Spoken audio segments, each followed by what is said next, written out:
Delphine Boel, ou l'histoire d'une quête de paternité royale. En Belgique, la justice a tranché. Le roi Albert II devra subir un test ADN. Depuis 5 ans, Delphine Boel veut faire reconnaître qu'elle est une fille cachée du roi. Il passait ses week-ends avec nous, etc. Donc tout ça a duré jusqu'à l'âge de mes 9 ans. Albert II va-t-il se soumettre à ce test ADN? À 84 ans, le monarque a toujours nié cette filiation qui, en cas de reconnaissance par la justice, ne manquerait pas de secouer la monarchie belge.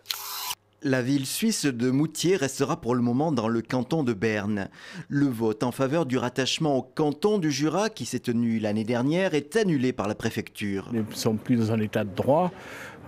C'est une décision politique. Parmi les causes retenues, l'intervention personnelle du maire et de la municipalité qui aurait faussé le scrutin, en particulier l'envoi de divers courriers. Des courriers qui prônaient clairement le transfert de Moutier dans le canton du Jura. Si on continue comme ça, si ça se trouve, on va remplacer nos surveillants par d'anciens gardiens de prison. Enfin, c'est pas ce qu'on veut, quoi. À Stein, dans la banlieue de Paris, la nomination passe mal. Un ancien gendarme a un poste de proviseur adjoint chargé de la sécurité.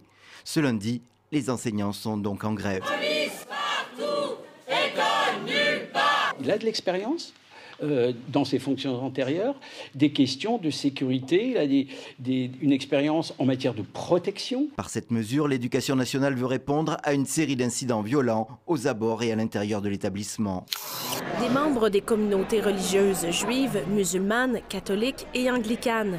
Tous se sont réunis à l'Hôtel de Ville de Québec. Une cérémonie dimanche en solidarité avec les victimes de l'attaque de la synagogue de Pittsburgh. Un événement qui rappelle aux Québécois l'attentat contre leur mosquée en janvier 2017. On le revit à chaque fois et je n'ose même pas imaginer pour les victimes. Ça doit être terrible. C'est des blessures qui ne sont pas refermées.